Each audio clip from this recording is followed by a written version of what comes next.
Ahí estamos grabando, es correcto. Bien, pues vamos a empezar.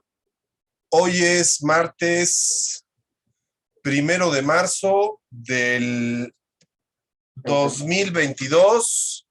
Bueno, estamos el día de hoy llevando a cabo una actividad académica, particularmente para los grupos y profesores de la materia de Cartografías de la Comunicación 2. Como ustedes saben, en el nuevo plan de estudios de la carrera de comunicación, el plan Manresa, que entró en vigor el año pasado, tenemos en la materia de Cartografías de la Comunicación 2 de segundo semestre un objetivo común a todos los grupos de esta materia, y es el de la enseñanza de la investigación documental, para que los estudiantes puedan explorar en la memoria, en el pasado, en los documentos donde está registrada la historia de la comunicación, la historia de los medios de comunicación. Y bueno, entre los materiales que estamos usando en nuestra clase, el libro más importante, el eje de esta materia, de esta reflexión académica, justamente es un libro que fue publicado en el año 2018-2019, coordinado por el doctor Gustavo de la Vega Sciota. Es el libro que está en pantalla, se titula La investigación documental en la enseñanza de las ciencias sociales y las humanidades, publicado por la UNAM, que está en su versión digital y en papel disponible para aquel que guste comprarlo y conseguirlo. Y bueno, pues nos da mucho gusto que hayamos podido acceder y contactar al doctor Gustavo de la Vega Sciota para que él directamente nos pueda platicar del libro. Así que decidimos llevar a cabo esta actividad académica, y pues les agradecemos a todas las personas que se han conectado, a los profesores principalmente de esta materia, a otras personas que pidieron la liga de diferentes universidades que también están siguiendo este evento, y a algunos alumnos que lo verán después. Mi nombre es José Samuel Martínez López, yo soy académico del Departamento de Comunicación, y bueno, les damos la bienvenida a esta actividad donde en 40 a 45 minutos vamos a tener una pequeña charla en torno al contenido de este importante libro publicado hace un par de años. Voy a cederle la palabra al profesor Gerardo Belmont y después a la profesora Ana Cristina de la Biblioteca Francisco Javier Clavijero de la Ibero para que nos hagan unos pequeños comentarios. Vamos a empezar con Gerardo. Gerardo, te agradezco, bienvenido, muchas gracias. Tienes la palabra. Gracias, Sam. Muchas gracias a todos que nos siguen. Vamos a presentar al doctor. Tiene un currículum bastante grande y nada más vamos a hacer un resumen para poder darle la voz. Él es mexicano, sociólogo de la Facultad de Filosofía y Letras, tiene más de 50 años dando clase, es docente desde 1967 y ha dado clases en varias universidades del mundo. Actualmente imparte las asignaturas de investigación, metodología de la investigación en comunicación, técnicas de investigación en comunicación, seminarios de titulación. Sus líneas de investigación son investigación en comunicación, mercado de trabajo y práctica profesional del comunicólogo, educación superior en México, sociedad contemporánea en México e identidad nacional. Ha recibido múltiples distinciones y reconocimientos por su desempeño académico. Solo mencionaré algunos cuantos. Medalla por contribución al proyecto Los Indios de las Clases Sociales de México.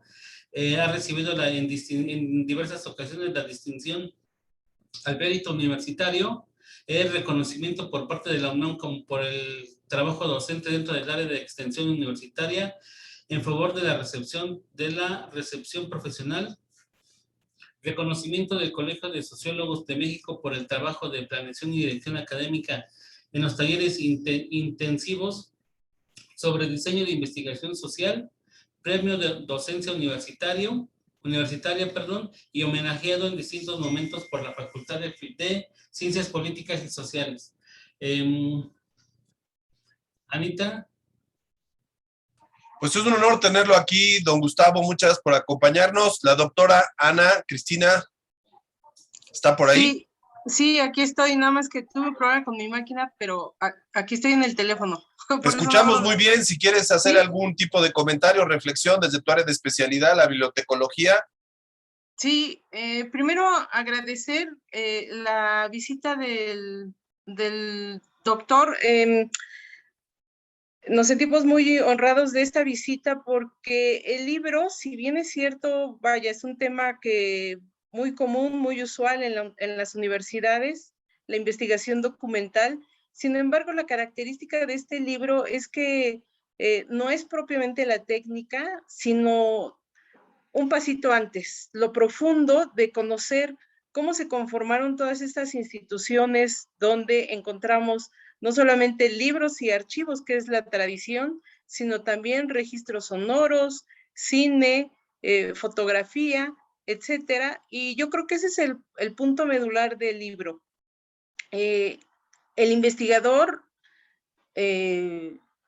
no necesariamente va directo a la fuente para el tema, sino que también es importante conocer cuál es la historia, cómo se conformaron estos acervos, que si le echamos una ojeada al libro, vemos que está asociado todas estas fundaciones con nuestra propia evolución social, ¿no? Como sociedad.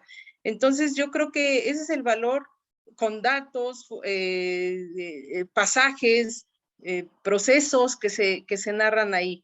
Yo creo que pues es un libro con mucha calidad, ¿no? La investigación documental en la enseñanza de las ciencias sociales y las humanidades. Hay que decir que este tema de la investigación es un tópico que nunca pasa de moda, o sea, es permanente. El problema de la investigación atañe a todas las generaciones, a todas las profesiones.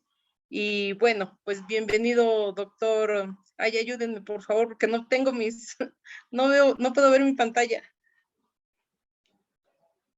Sí, doctor Gustavo Vega Xota. Sí, pues bienvenidos. Sin más, doctor, le damos la palabra para escuchar algunas reflexiones sobre este libro, cuál es su objetivo, cómo lo llevó a cabo, quiénes son sus lectores. Adelante, doctor. Muchas gracias. ¿Pueden suspender su presentación para compartir?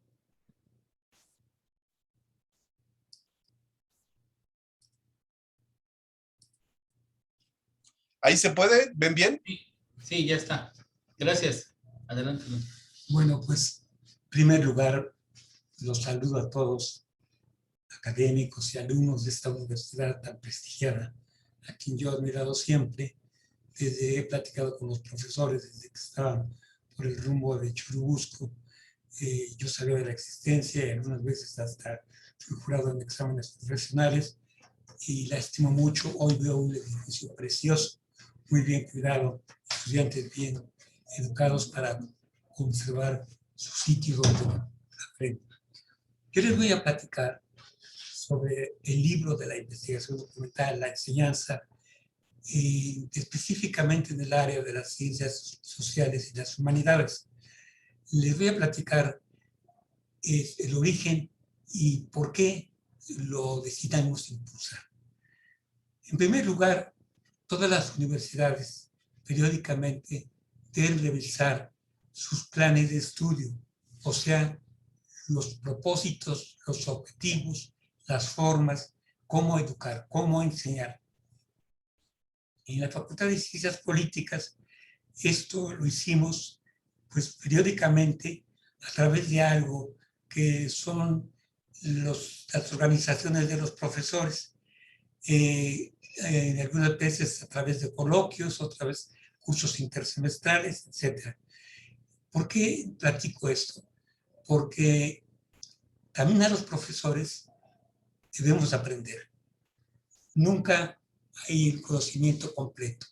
El mundo y el conocimiento documentado cambian, se actualizan, se apegan a lo real, a lo concreto, a las ideas de algunos autores. Entonces, debo decirles que hacia finales del siglo pasado, todavía hablar de investigación documental era solo hablar de libros. Eran pocos los autores que acudían a otras fuentes para trabajar. Por ello, decidimos crear un grupo de profesores, una academia se le llamó en ese momento, en el que tuviéramos la posibilidad de intercambiar opiniones y no abusáramos de ese principio que se llama libertad de cátedra. Porque con ese principio muchos profesores llegan a clase e improvisan, preguntan, a ver qué vimos en la clase pasada, y entonces a partir de ahí hacen su exposición. No, no es así. La enseñanza es un proceso planeado, controlado, previamente discutido y previamente aprobado, consensuado. Entonces, cuando inicia un curso, los profesores debemos de charlar con los alumnos, haciéndoles saber qué es la materia, qué alcances tiene, para qué sirve, cuál esperamos que sea su repercusión, sus efectos en su formación profesional. Eso lo hicimos en la Facultad de Ciencias Políticas. En el año 2006 se acordó la revisión de los planes de estudio, particularmente en relación a las prácticas escolares, al servicio social y a las prácticas profesionales. Porque había un problema que ya se presentaba desde ese momento, y era que teníamos una muy baja titulación. Y la facultad tenía una eficiencia del 5.5% anual. O sea, por cada 100 alumnos que ingresaban a la facultad, solo lograban titularse 5.5. Era literalmente un dato que en la perspectiva cuantitativa pues era un fracaso. Cuando revisábamos por qué, siempre el culpable era el alumno. Es un flojo, es un irresponsable, no atiende, no viene, etc. Pero justamente en esas discusiones quisimos aclararnos nosotros mismos como profesores, aclarar ante todos qué sucedía. Y necesariamente salió algo que generalmente se ignora. Los profesores, pocas veces, solamente los especializados, tenemos principios de la pedagogía y de la didáctica, técnicas de la didáctica, para saber enseñar. Muchos profesores, como decía, haciendo el libertinaje de la libertad de cátedra, pues no se concretan, no se asumen al plan de estudios, y esto implica que los conocimientos que se supone los alumnos deberían de aprender en la materia, pues son ignorados. Y terminan el total de sus materias, pero hay incapacidad para realizar el trabajo de tesis. Eso es muy frustrante, porque hay alumnos que tienen promedios altos, pero tienen una incertidumbre para realizar un trabajo de investigación muy fuerte. ¿Qué quiere decir esto? Pues que no los hemos dotado de la experiencia, de la práctica, y que a veces los profesores, todos somos académicos nada más. Aquí es muy importante que la academia esté integrada por profesores de carrera, es cierto, pero también por profesores de asignatura. Y que los profesores de asignatura sean profesionales con experiencia, que sepan qué es el asunto que se trabaja, cómo se produce, etcétera, etcétera. Eso, además de ser formativo, también es muy motivante. Que un profesionista nos explique cómo desarrolla su actividad cotidianamente, qué problemas tiene, qué enfrenta, etcétera, etcétera, es una razón muy determinante para la vocación de los alumnos. Cuando eso lo hacemos, bueno, pues por principio, lo que yo decía hace unos minutos, la elección de un tema de tesis no es tan complicado. Pero sí es complicado, como yo les decía, con los alumnos que solamente han sido formados por académicos y que terminan el total de materias y tienen promedios de 9.5 a 10 y que se encuentran en la dificultad de ni siquiera saber escoger un tema de tesis. Ya no dijéramos problematizar y crear un proyecto de investigación. No. Bueno, pues esto que les estoy diciendo, lo platicamos, lo discutimos mucho por medio de la academia de profesores y decidimos entonces hacer una revisión de varios elementos. Primero, ¿qué enseñar? Esto es, determinar los propósitos de los planes de estudio. ¿Cómo enseñar? ¿A través de qué medios? ¿De qué recursos? Y aquí, bueno, pues para muchos fue sorpresa que los conocimientos, además de los libros, también estaban en periódicos, en revistas, en archivos históricos, en archivos cotidianos, el Diario Oficial de la Federación, en mapas, en las estadísticas. Por ejemplo, para muchos es muy fácil solamente tomar la información que maneja el Instituto Nacional de Estadística, pero ¿cómo se creó el dato? ¿Qué tanta confiabilidad puede tener? Eso no lo sabemos, simplemente copiamos, copiar y pegar, como se decía un tiempo, copiar y pegar. No, eso los profesores somos responsables de hacer saber la trascendencia, la relevancia que tiene un dato en una investigación. Entonces, decidimos a partir de esto que teníamos que ampliar nuestro panorama de trabajo y llevar a que los alumnos tuvieran una formación a la que quisimos llamarle teórico-práctica e integral. También había otro elemento importante a tomar en cuenta, que era la interdisciplinaridad. Algunas carreras no admiten por un celo que otros profesionistas impartan clases y ellos quieren impartir solamente toda la formación. Esto no es conveniente. Entre los docentes tiene que haber diálogo, tiene que haber discusión, tiene que haber conclusiones. Y a la luz de los nuevos conocimientos, a la luz de las nuevas experiencias, de los nuevos procesos de trabajo. Y todo esto que les estoy platicando fue nuestra guía para realizar el trabajo.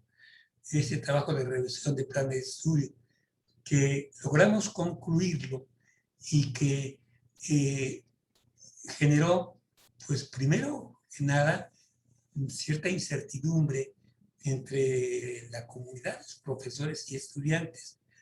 Pero pronto, la primera materia que propusimos, que fue un taller de investigación documental y se impartió en el primer y segundo semestre, empezó a tener efectos muy evidentes, porque los propios profesores de otras materias se sorprendían que ahora el alumno sí sabía consultar los documentos, sí sabía dónde estaban los documentos, tenía una visión mucho, muy amplia.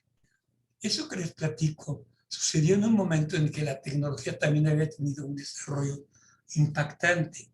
Ya existía el Internet desde antes, pero ahora resultaba que ya no era necesario ir físicamente a una biblioteca del país o del exterior inclusive, sino que sabiendo manejar el Internet teníamos acceso a fuentes que eran muy alejadas físicamente, pero que con solo pinchar unos botones podíamos tener acceso a sus documentos.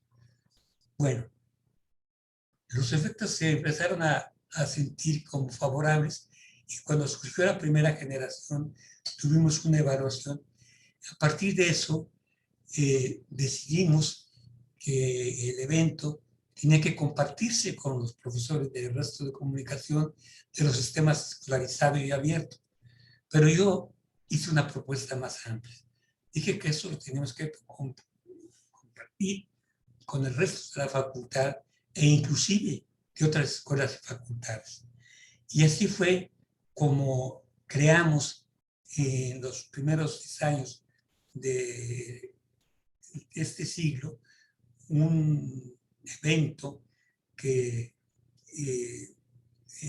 quiero decirles a través del claustro de profesores formamos el eje de metodología de la investigación en comunicación y decidimos que teníamos que enriquecer el programa también con la visión, como decía, interdisciplinaria de otras fuentes. Y así fue como nosotros mismos decidimos que teníamos que integrar a nuestro trabajo a especialistas en la bibliografía. Y encontramos que obviamente lo sabía, que se estudiaba en la Facultad de Filosofía para ser bibliotecólogo, que vimos que en la Facultad de Ciencias Políticas había gente que tenía experiencia en el trabajo hemerográfico, que sabían controlar los periódicos, los diarios, que los tenían de alguna manera ya clasificados. Pero no solamente eso fue la sorpresa de estas fuentes, sino que la propia búsqueda nos dio también a entender que teníamos documentos que eran ignorados por nosotros, como por ejemplo decíamos, bueno, se dice que la población en la década de 1950 es de tantos millones de habitantes. Ver artículo de tal persona. Bueno, nos preguntábamos, ¿y esos datos no están ubicados en alguna fuente de acceso? Pues sí, sí la hay. Hay oficinas de gobierno que tienen esta información almacenada y que solamente la ven muy poca persona.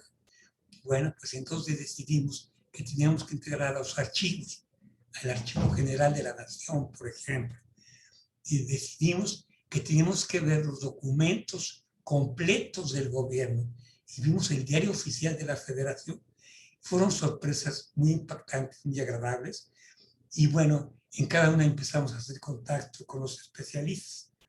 De la UNAM, bueno, yo debo decir que cuando en mi facultad hablábamos del universo de estudio, decíamos, constituye la República Mexicana. Y todo el mundo sabíamos que era la República Mexicana. Pero, ¿qué es la República Mexicana? El nombre oficial vimos que era Estados Unidos Mexicanos. Y nos preguntamos, bueno, ¿cómo lo vamos a llamar? Pues México nada más, no. Tenemos que ver bien esto. Entonces, invitamos al Instituto de Geografía, nos mandaron un especialista en mapas y en los términos correctos, precisos, para denominar a estas entidades, a estos sitios. Bueno, para sorpresa de muchos, encontramos que en los museos había información. Había información que la despreciábamos. El museo íbamos a verlo como una visita cultural para admirar, pero no como una fuente de consulta. Y lo hicimos y empezamos a visitar. También vimos que documentos que dábamos por hecho, que eran ciertos, como la Constitución de México 1917, solamente repetíamos lo que otros autores ya habían dicho. ¿Y por qué no íbamos a los documentos oficiales originales? Bueno, pues entonces encontramos que había archivos, que había sitios que los tenían resguardados y que había documentos valiosísimos de otros tiempos. La Biblioteca General de la UNAM tiene un espacio que le llama de fuentes impunables, ya no se van a volver a repetir.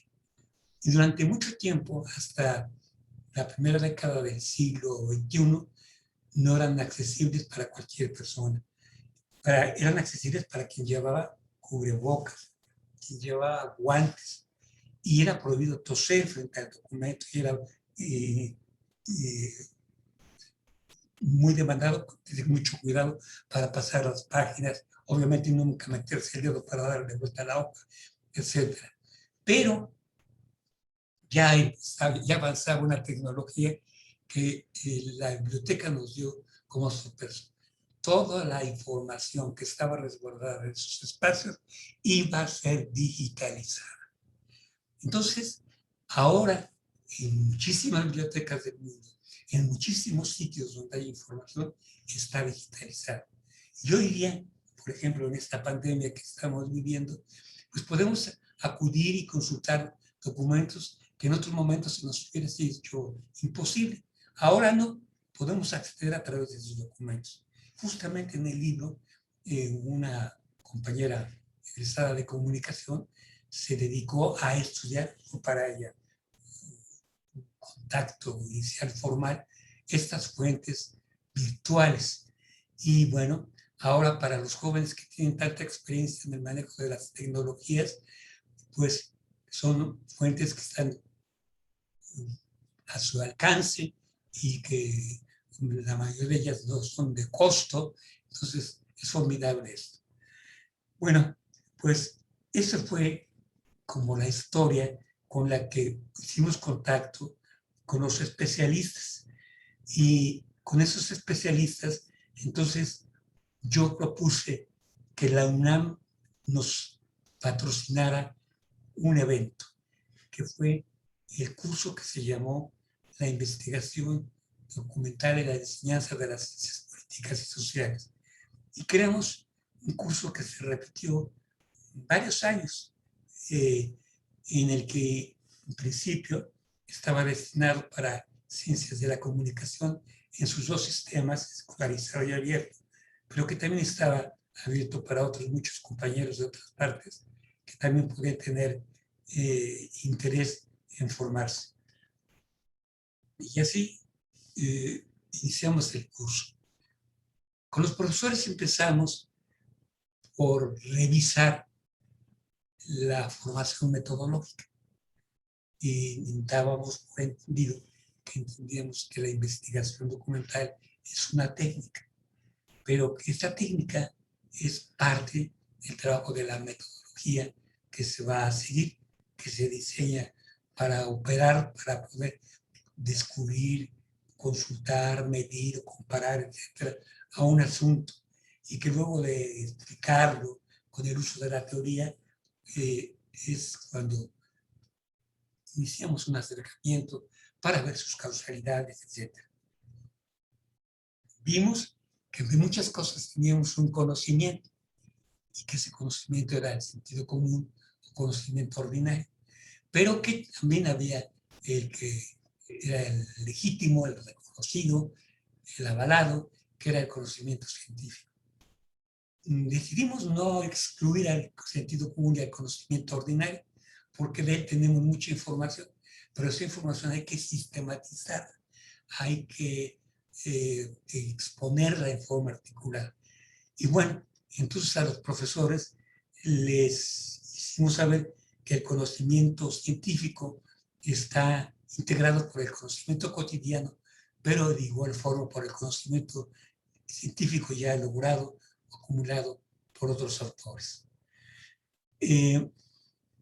No quiero hablar de los tipos de conocimiento porque esto es largo, pero creo que todos ya tenemos idea de cómo hacerlo. Sin embargo, quisiera usar ese tiempo que estoy platicando con ustedes para explicar cómo sigue uno, dónde están los acervos de los conocimientos.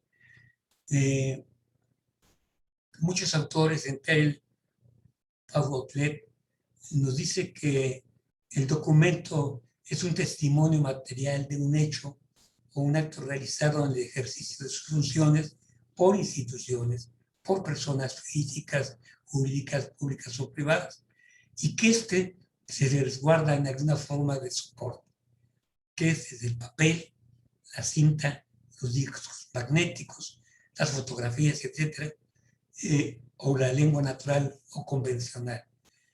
Y para esto, todos esos documentos se resguardan por su especialidad.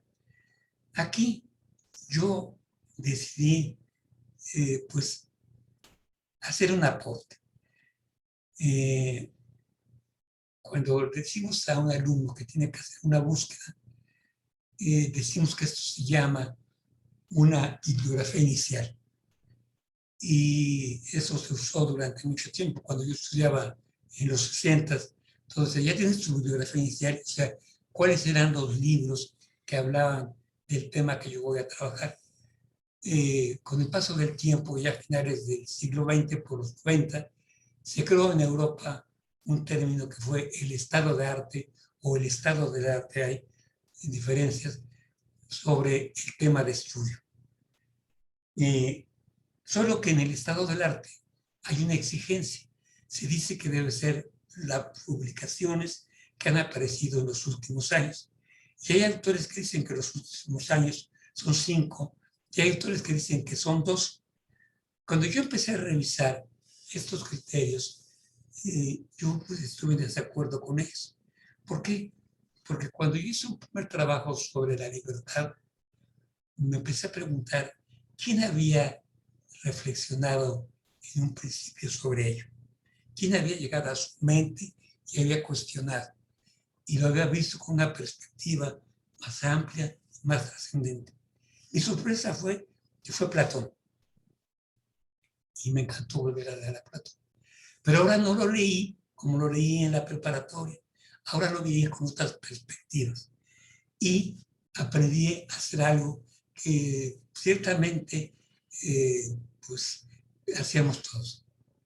El destacar los datos, y a veces subrayando, a veces marcando, lo cual implicaba que muchos libros que no eran nuestros, pero los dañábamos.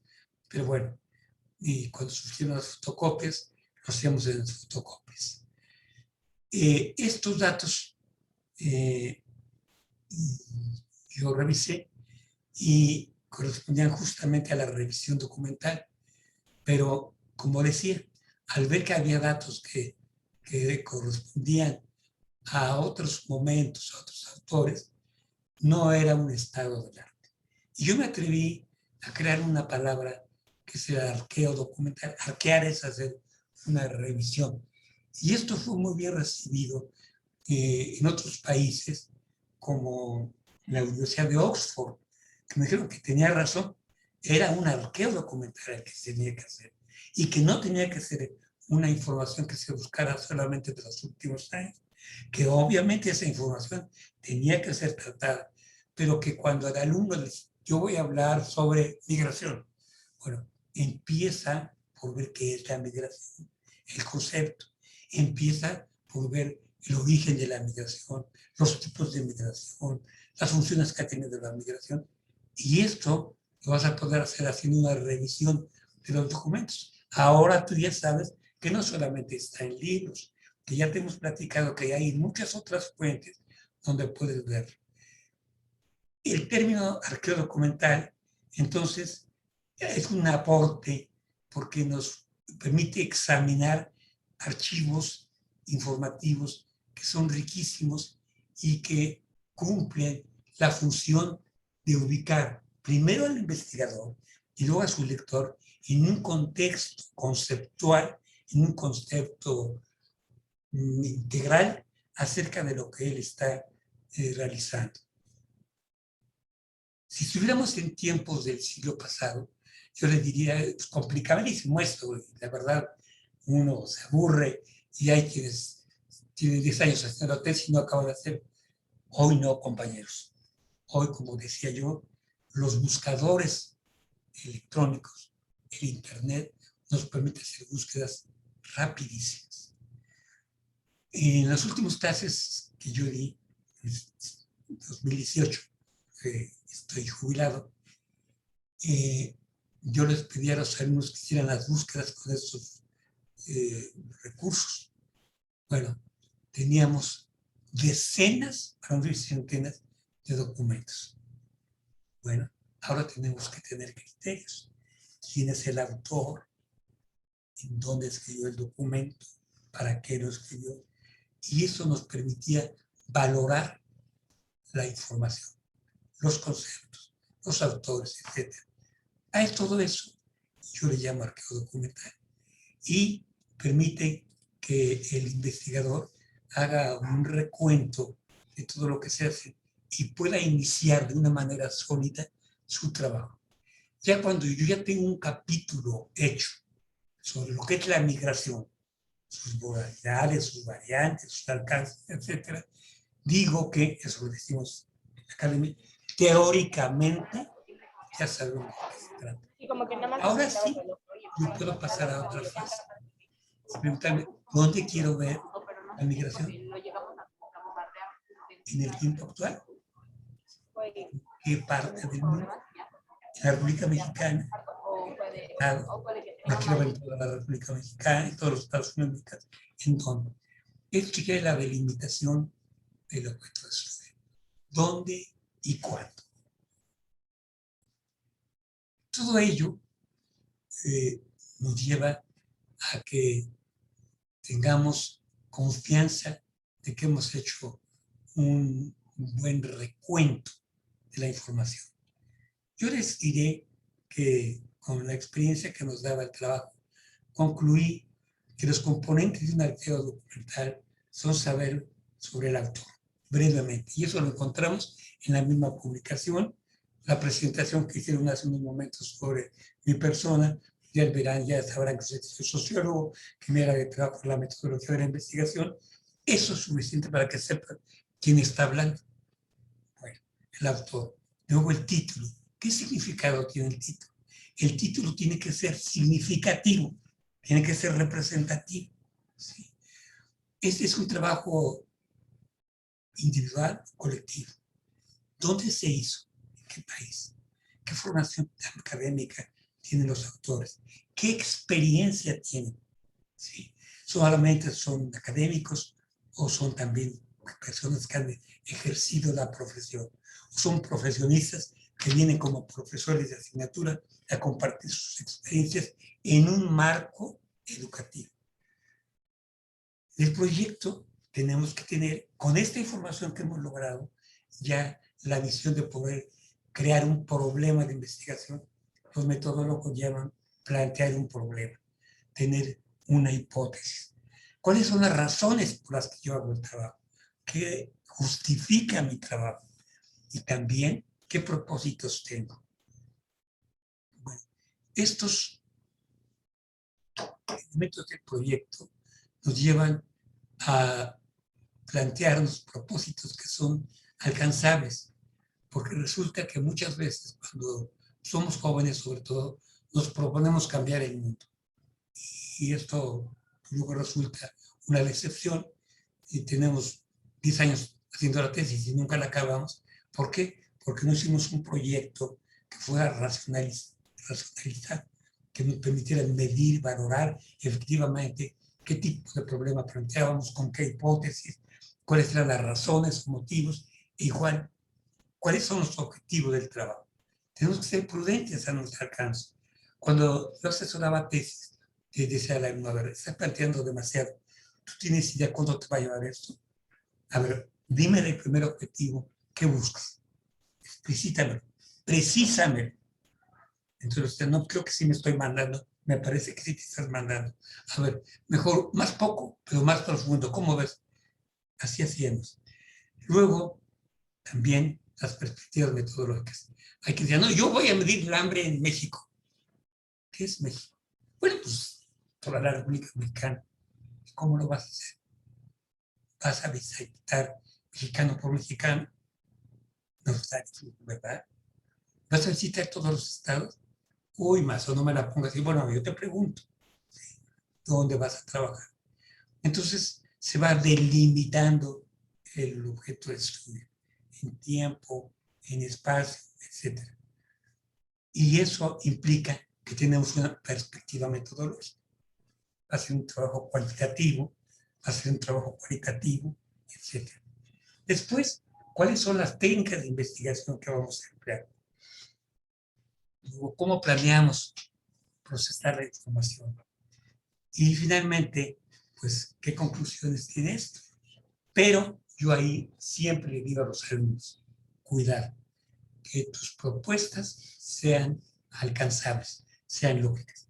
Y así, cuando yo propongo después de haber estudiado, que esto concluya con un proyecto factible, accesible. Bien, pues eso es lo que yo les propongo para un proyecto. Entonces, con esto quiero decirles que bajo esta reflexión y teniendo uno en mente toda la cantidad de información que hay en los proyectos, podemos hacer productos plausibles. Podemos crear proyectos de tesis, de investigación profesional. Los que van a trabajar para instituciones, para empresas, también tienen que ver que sus objetivos vayan de acorde a los puestos del empleador, etc.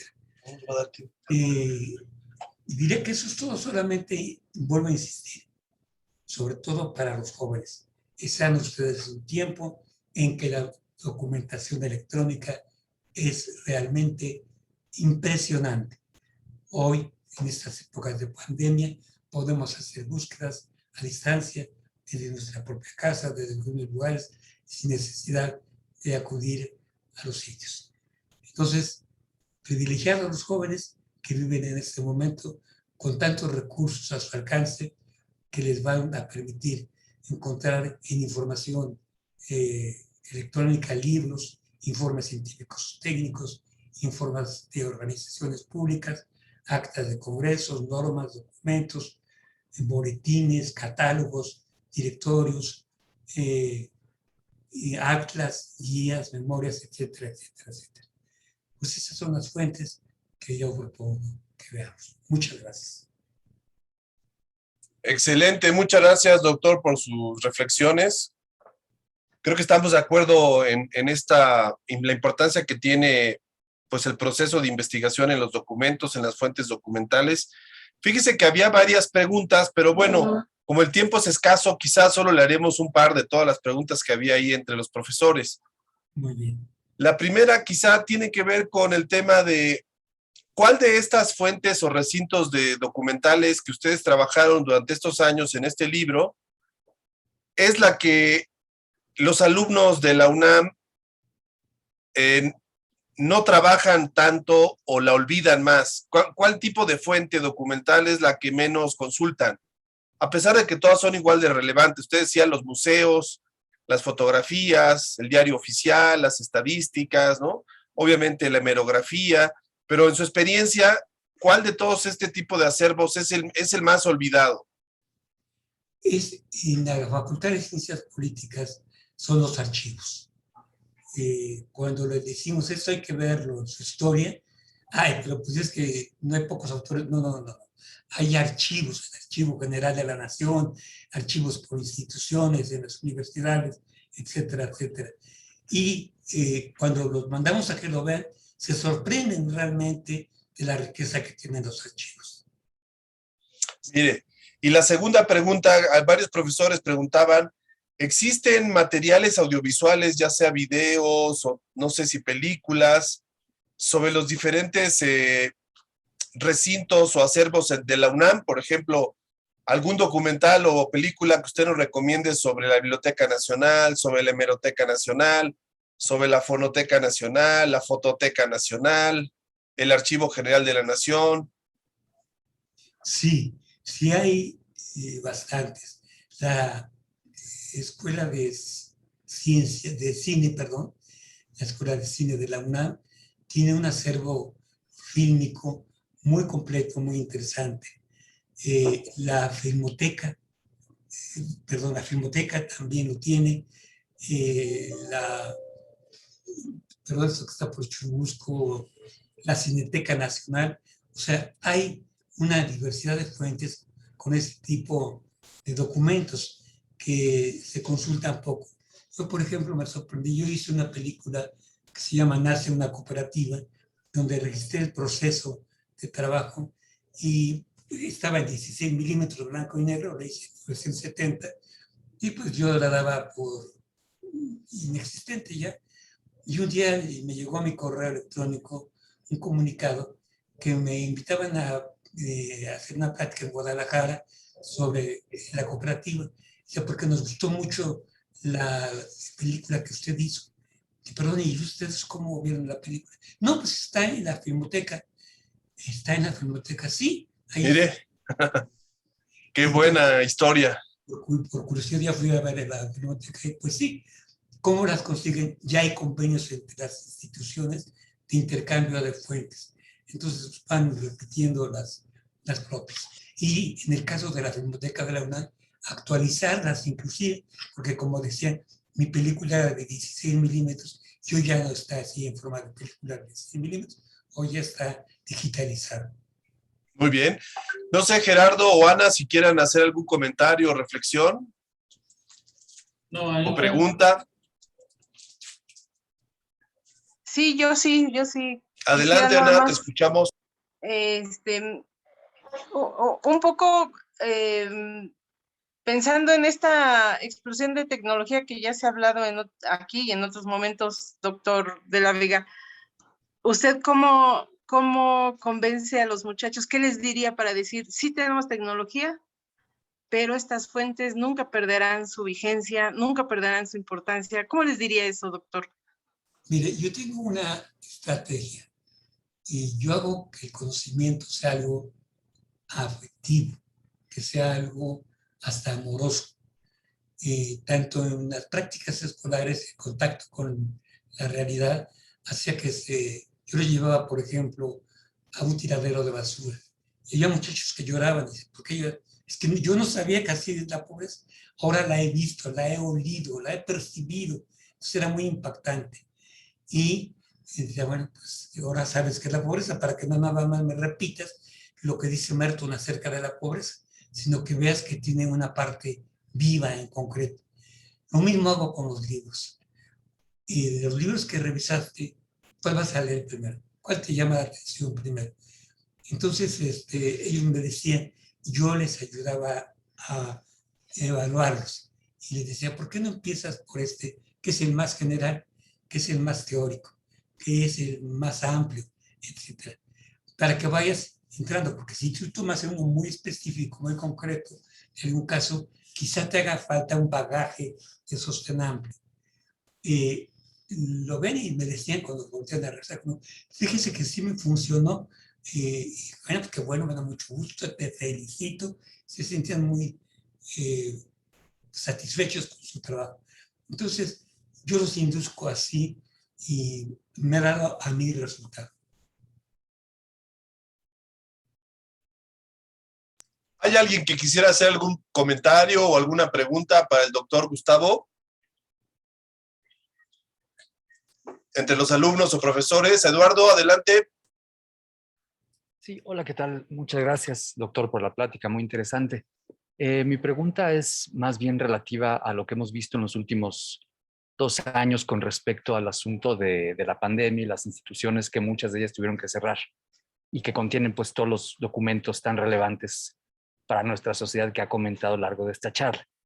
Entonces, me gustaría conocer si usted nos puede decir así como algunas acciones de algunas instituciones tal vez muy simbólicas que realizaron durante este lapso.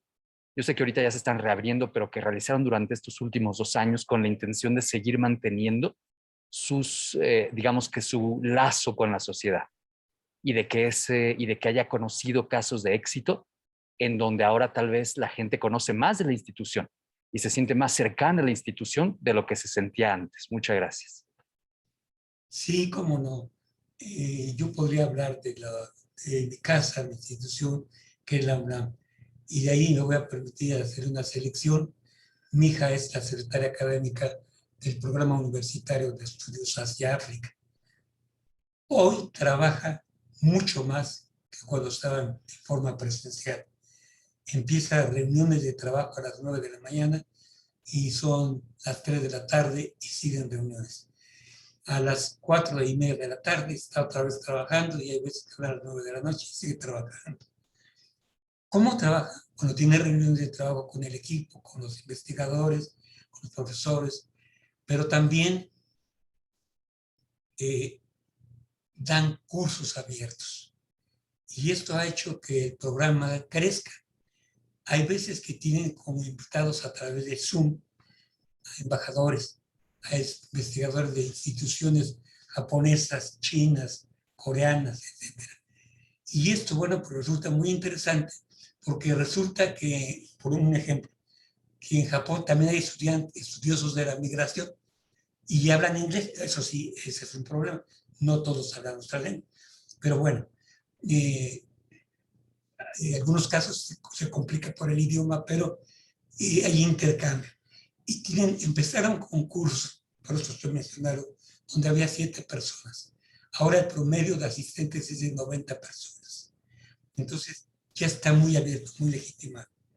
También yo tuve una experiencia, y yo soy nieto de un japonés migrante acá, y un día un profesor del CIESAS le dijo a mi hija que pretendía crear una organización de descendientes de japonés, pero que con la pandemia esto pues, ya se quedaba suspendido. Y le dijo, no, ¿por qué no lo hace por Zoom, por medio electrónico? Dijo, ¿tú crees que eso es? Y me parece que sí. Pues lo organizaron. Hoy a mí hasta ya me pesa porque cada ratito alguien informa, comenta algo, etc. Se creó una comunidad donde ya somos cientos. Entonces, bueno, yo ya le quité sonido porque la verdad de cada rato estaba entrando una información y sí hay quienes informan, comentan, comparten algo interesante, pero hay quienes comparten, dicen que les cuento que ya entró el invierno acá en Corea y está terrible la cosa. Muchas gracias, pero eso no es lo importante.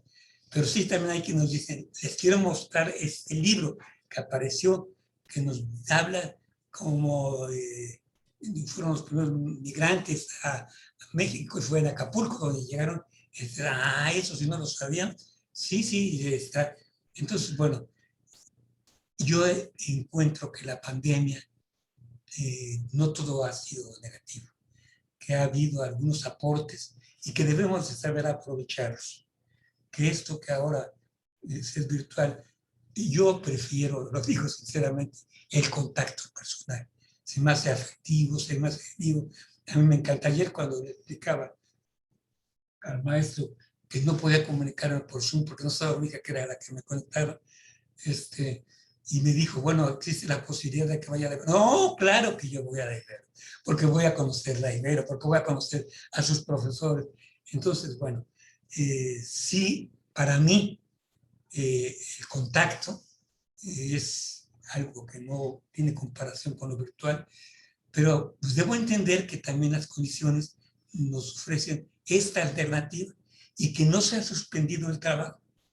Y así yo veo muchos colegas que siguen trabajando, que dan sus clases por la distancia y que siguen sus cursos.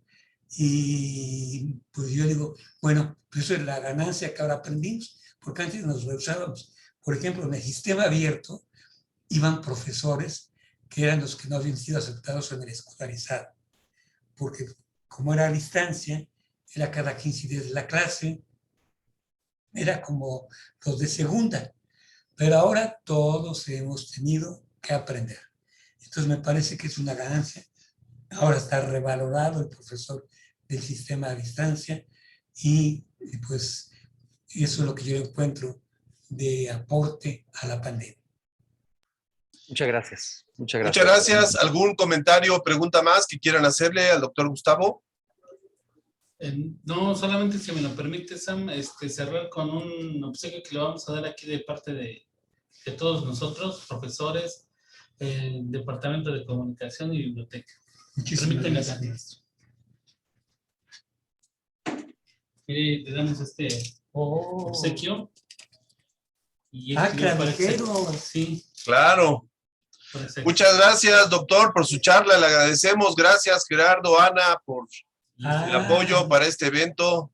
No, al contrario, muchas gracias. Agradecerle al doctor por su disposición y tiempo y compartirnos este espacio para la comunidad. Muchísimas gracias, doctor. Pues mil gracias por los obsequios, pero más gracias por haberme invitado a esta casa de estudios. ¿A usted? Tan admirada. Muchas gracias. Felicidades por el libro y bueno, seguiremos usándolo aquí entre los alumnos y profesores. Muchas gracias y buenas tardes a todos. Gracias. Bye. Hasta luego, gracias. Gracias. Adiós.